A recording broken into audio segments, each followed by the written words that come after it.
നമ്മളൊക്കെ ആലോചിക്കാറില്ലേ നമ്മൾക്ക് എന്താണ് കിട്ടിയത് എന്ന്? പലപ്പോഴും നിരാശയൊക്കെ വരും മനുഷ്യന്. എത്ര ചോദിച്ചു എന്നിട്ടും അള്ളാഹു തരുന്നില്ല. നിരാശ എത്ര പെട്ടെന്നാണ് മനുഷ്യനെ പിടികൂടുന്നത്. ചെറിയ ചെറിയ നിരാശകളുടെ പേരിൽ നമ്മൾ നമ്മുടെ അനുഗ്രഹങ്ങളെ എത്ര പെട്ടെന്നാണ് മനസ്സിൽ മായ്ച്ചു കളയുന്നത്. അപ്പോഴൊക്കെ നമ്മൾ ആലോചിക്കേണ്ടത് ഒന്നും കിട്ടാതെ പോയ റസൂലിനെയാണ്.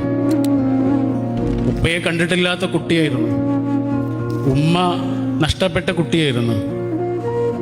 എത്ര കുറച്ച് വിഭവങ്ങൾ കൊണ്ടാണ് ജീവിച്ചത്.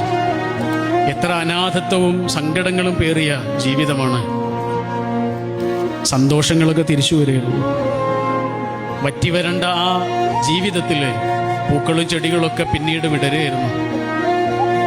എൻ്റെ ജീവിതത്തിലും ഇങ്ങനെ സംഭവിക്കാലോ. ഇന്ന് വരണ്ട് കിടക്കുന്ന എൻ്റെ ജീവിതത്തിൽ നാളെ പൂക്കൾ വിടരാലോ.